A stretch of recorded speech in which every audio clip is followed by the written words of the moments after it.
I'm surprised that's the only place he's bleeding from with all of the punches he's taking.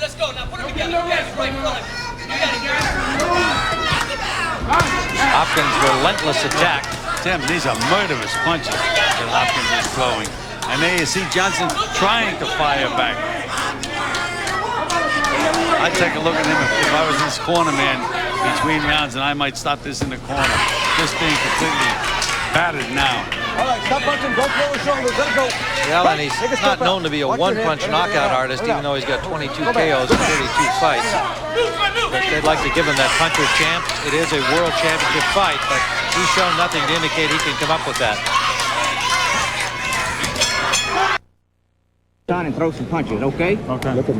Looking into the corner of the challenger, Glen Johnson. Both the doctor and the referee came to the Johnson corner. The doctor checked him out. The referee told him that unless he shows some offense here in round number 10, I'm going to stop it. They obviously are concerned about him getting hurt. This is a world championship fight. They want to be fair and give him a chance, but they don't want him to be hurt. Well, I agree with them 100%, Tim. As we had mentioned, he was really taking a battering at the end of the last round. And I just don't think that he has the ammunition to stop putting on Hopkins now. Johnson acknowledged that he had to show some more offense here in the 10th in order to stay in the fight. Let's see if he's capable of doing it or whether Hopkins allows it. Well, that's going to allow him to open himself up. He's going to get nailed a lot more now, Tim, trying to show some offense. This may very well be the swan song in this fight. Hopkins is just enjoying himself in there now, doing anything he wants to do. Accurate hands, quick hands, right hand leads, just about anything that you've ever seen a fighter do, Hopkins is doing in this fight. Look at that feint. He feinted the right hand. His balance is so good, Tim. That's why he can do these things. Good footwork. Johnson, for his part, is trying here in the 10th to throw some more punches, but he's having difficulty finding Hopkins now. Tim, he's taking a battering now, Tim. Hopkins pouring it on again and again. Johnson in just a cover-up mode. Referee Pat Russell moves in to break them, and you know he'll be taking a close look at, and he does. Well, he is. Pat Russell's done a wonderful job in this fight, Tim. Been on top of every situation. Game display by Glen Jackson, warned at the beginning of this round that if he didn't have some offense, they wouldn't let him go any farther. He was willing to come out and try.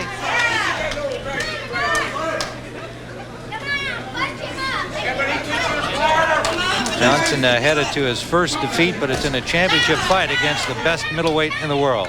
And Hopkins, Tim, looks like he could fight 20 rounds. Yes, he does. There's a body shot that hurt Johnson and moved him away. Another one.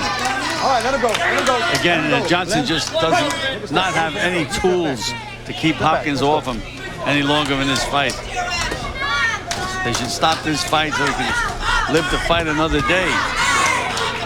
He's holding, grabbing. Let him go, Glenn. Let those hands go. You're holding him, Glenn. Let the hands go. Let the hands go. Let him go. I got it. Let that hand go. Let him go right now.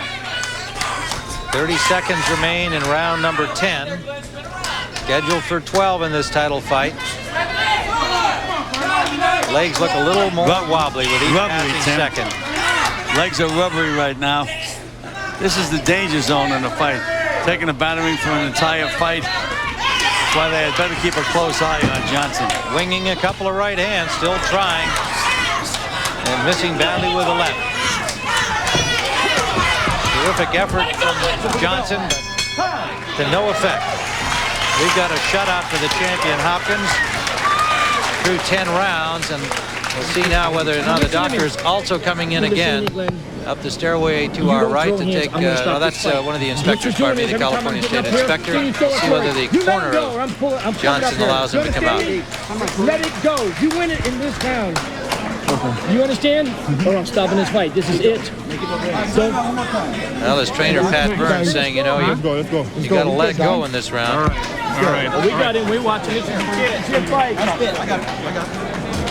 And they brought the doctor in again, and apparently they're going to allow it to continue. Let him go, Glenn. You got it. One of 3 doctors at ringside coming in to check. Breathe and relax, Glenn. Take a deep breath.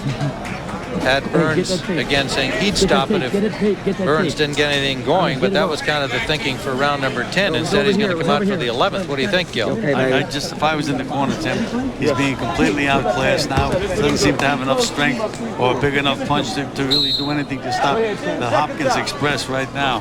Look at Hopkins. He's dancing like it's the first round.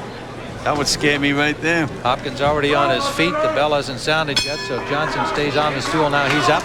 Look at the 11th. And Hopkins just more or less looked at him and said, this is it for you, brother. Hopkins working to the body here in the opening seconds of the 11th.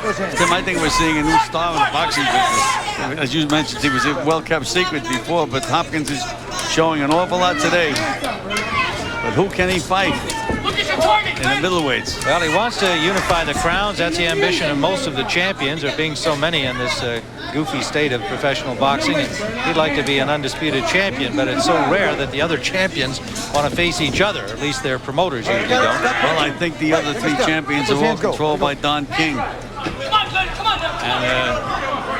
I think if he's watching Hopkins today, I think it's going to be very doubtful if King would let any of his champions fight Bernard Hopkins. Yeah, Glenn, second win, huh? Come on now. Hopkins banging to the body in the early going here in the 11th.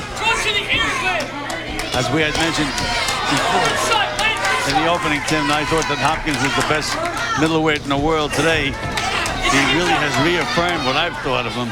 I just don't think any of the other middleweight champions would even have a chance against him. Johnson still trying just to stay in this fight, wings the occasional punch, but Hopkins picks up the pace, and Russell says, that's enough. The referee steps in to stop it here in the 11th, and Bernard Hopkins against a game challenger, but a completely outclassed one, and there's probably not another middleweight in professional boxing who would not be outclassed by Bernard Hopkins. A sensational performance against an undefeated, very fit challenger, Glen Johnson. Number 11, referee in charge, Pat Russell, steps in and calls a halt to the bout with your winner by technical knockout and still IBF middleweight champion of the world, Bernard middleweight king executioner Hopkins.